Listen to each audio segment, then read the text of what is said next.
Hey, it's Brian, your Indianapolis Realtor.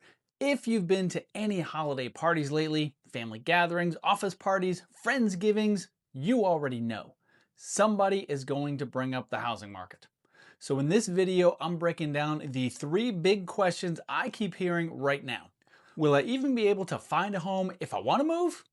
Will I ever be able to afford a house? Should I wait for prices to come down? I'll give you straightforward answers and then I'll tell you exactly what to do next if you're thinking about buying or selling here in the Indianapolis area. Let's jump in. The first question I hear all the time: I'd love to move, but are there even any homes out there? Short answer, yes. There are more homes to choose from now than a year or two ago. Over the past few years, the number of homes for sale has been creeping up. We're not back to tons of choices, but we're also not in the wild phase where every decent house had 20 offers in 24 hours. What that means for you, well, if you're a buyer, you have more options. You're not stuck fighting over the same three listings that don't quite fit your needs. If you're a seller, you actually have more realistic places to move to next instead of thinking, if I sell, I'll have nowhere to go. And because there's a bit more inventory, homes aren't vanishing the second they hit the market. You have a little more breathing room to compare, think, and make a confident decision instead of panic offering over asking just to win. If you hit pause on your search last year because it felt hopeless, this is your sign to take another look. You can always message me the word listings and I'll send you what's available right now in your price range around Indy. The next big question, and this one hits hard. Okay, but will I ever be able to actually afford a house? Short answer, affordability is starting to improve. Not perfect, not easy, but definitely better than it was. The last few years have been rough for buyers. No sugarcoating it. You've had higher rates, rising prices, and intense competition all happening at once. But now we're finally seeing some relief. Mortgage rates have started to ease from their peak.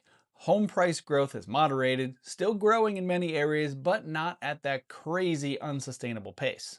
Those two changes together can mean a monthly payment that's hundreds of dollars lower than it would have been not too long ago for the same home. Is buying suddenly cheap? No. Is it more realistic again for a lot of people? Yes. Here in the Indianapolis area, we still tend to be more affordable than a lot of big coastal cities. So when the national numbers start improving, it often gives our local buyers a bit of extra breathing room too. If you're wondering, what would my actual payment look like right now? Shoot me a DM that says payment, and I'll run some real numbers for you based on your budget and the Indy neighborhoods you're interested in. And the third question may be the biggest one. Should I just wait for prices to drop? Is the market going to crash? Most experts do not see a big crash coming. They're expecting prices to keep rising, just more slowly and normally. Here's what the data is telling us. Yes, the number of homes for sale has gone up, but it's still nowhere near the levels we'd typically need to see big price drops nationwide.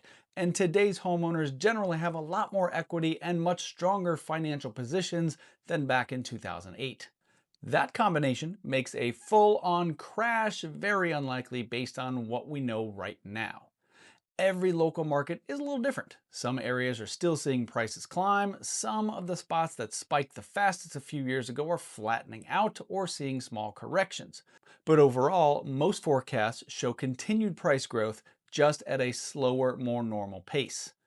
That's why waiting for the crash to scoop up a bargain usually isn't a great strategy. Historically, the people who build the most long-term wealth in real estate are the ones who spend time in the market, not the ones trying to perfectly time the bottom.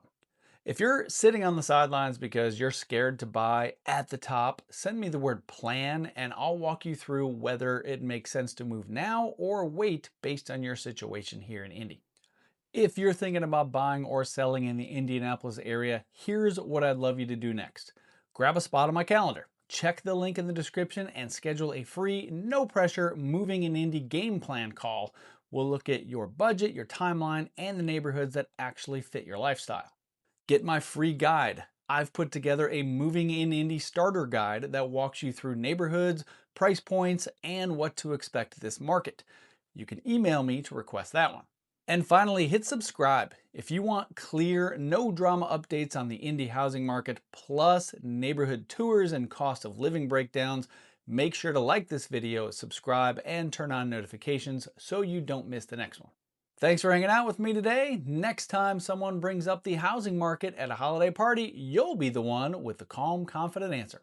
I'm Brian, your Indianapolis Realtor. Thanks for watching.